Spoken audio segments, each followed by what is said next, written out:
আসসালামু আলাইকুম প্রিয় দর্শক, সকলকে আমন্ত্রণ জানাচ্ছি আজ সোমবার ৩রা নভেম্বর ২০২৫-এর খুবই গুরুত্বপূর্ণ বঙ্গোপসাগরের নতুন নিম্নচাপ, ঘূর্ণিঝড় সিনিয়র এবং শৈত্যপ্রবাহের ঝড় বৃষ্টির খুবই গুরুত্বপূর্ণ আজকের আবহাওয়ার খবরে। বঙ্গোপসাগরের বুকে আবারও বাসা বেঁধেছে শক্তিশালী ঘূর্ণাবর্ত বা লঘুচাপ। আগামী ৫ থেকে ৬ নভেম্বরের মধ্যে শক্তিশালী নিম্নচাপের আশঙ্কা এবং ১০ই নভেম্বরের মধ্যে ঘূর্ণিঝড় হয়ে বাংলাদেশ বা ভারতের যে কোনো অঞ্চলে আঘাত আনতে পারে বলে জানাচ্ছেন আবহাওয়াবিদরা।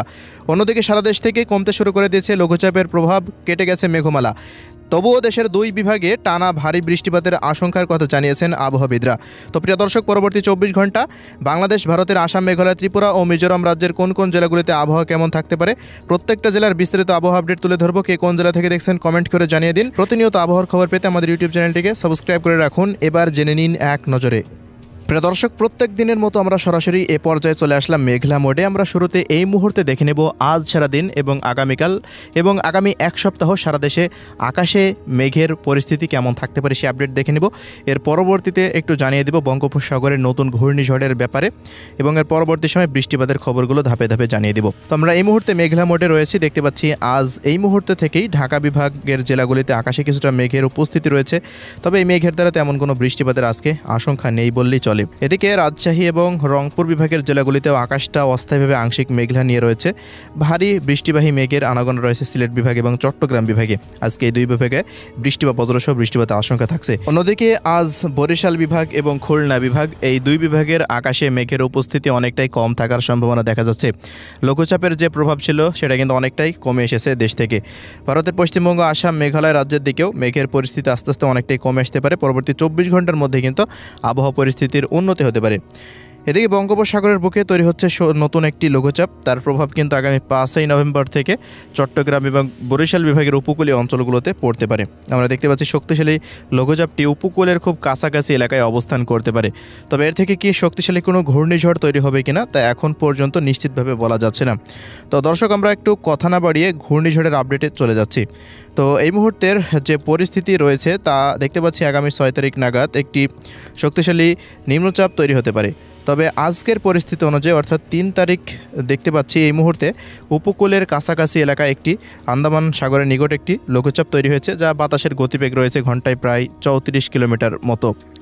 এছাড়া এটি আগামীকাল অর্থাৎ ৪ই নভেম্বর দেখা যাচ্ছে যে এর বাতাসের গতিবেগ ঘন্টায় প্রায় নর্মাল গতিবেগ ৪৫ কিলোমিটার পর্যন্ত উঠতে পারে। এছাড়াও আগামী ৫ তারিখ নাগাদ এটি উত্তর পূর্ব অঞ্চলের দিকে কিছুটা সরে যেতে পারে। ওই মুহূর্তে বাতাসের সর্বোচ্চ গতিবেগ নর্মাল প্রায় ৫৯ কিলোমিটার এবং যা দমকা হাওয়ার আকারে ৮৯ কিলোমিটার পর্যন্ত বৃদ্ধি পেতে পারে। বঙ্গোপসাগরের বুকে নতুন একটি সিস্টেমের দ্বারা একটা নিম্নচাপ তৈরি হতে পারে বলে এখন পর্যন্ত ধারণা করা যাচ্ছে। তবে ঘূর্ণিঝড়ে পরিণত হবে কিনা সে বিষয়ে কিন্তু যথেষ্ট সন্দেহ রয়েছে। এজন্য আমাদের ৫ তারিখ পর্যন্ত অপেক্ষা করতে হবে। এরপরেই কিন্তু বলা যাবে যে বঙ্গোপসাগরের এই সিস্টেমের দ্বারা, লঘুচাপের দ্বারা কোনো ঘূর্ণিঝড় তৈরি হবে কিনা সে আপডেট আমরা পাবো।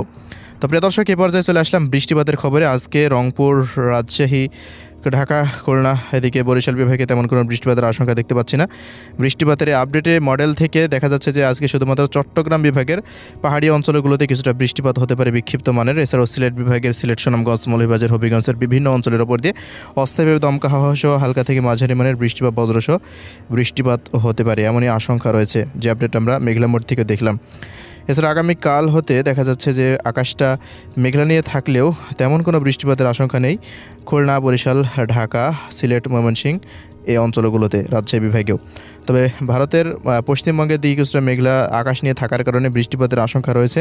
ত্রিপুরা রাজ্যের এবং মিজোরাম রাজ্যের, নাগাল্যান্ডের আশেপাশ দিয়েও বৃষ্টি বা বজ্রসহ বৃষ্টিপাত হতে পারে।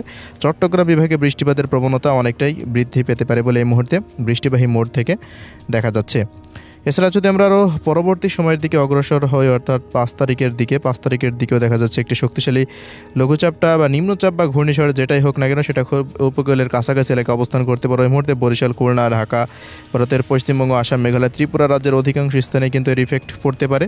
এজন্য মাঝারি থেকে ভারী বর্ষণ ধেয়ে আসার সম্ভাবনা রয়েছে। তবে এখনই নিশ্চিতভাবে আমরা এই আপডেটটা দিব না, এই জন্য আমাদের আরও ১ থেকে ২ দিন মতো অপেক্ষা করতে হবে। এরপরেই কিন্তু সুস্পষ্ট ধারণা পাওয়া যাবে। অনেক সময় আবহাওয়ার মডেল রাডার থেকে ভুল তথ্য দেয়, এই জন্য আমরা এই বিষয়ে সঠিক সিদ্ধান্ত দিতে পারছি না। প্রিয় দর্শক, এবার চলে আসলাম শৈত্যপ্রবাহের আপডেটে। কবে আসবে শীত? তো সেই পরিস্থিতিতে আমরা দেখতে পাচ্ছি যে খুলনা এবং রাজশাহী বিভাগ এবং এদিকে রংপুর বিভাগে তাপমাত্রা পরিস্থিতি 15 থেকে 17 ডিগ্রি সেলসিয়াস কিন্তু নেমে আসছে 10ই নভেম্বর থেকে।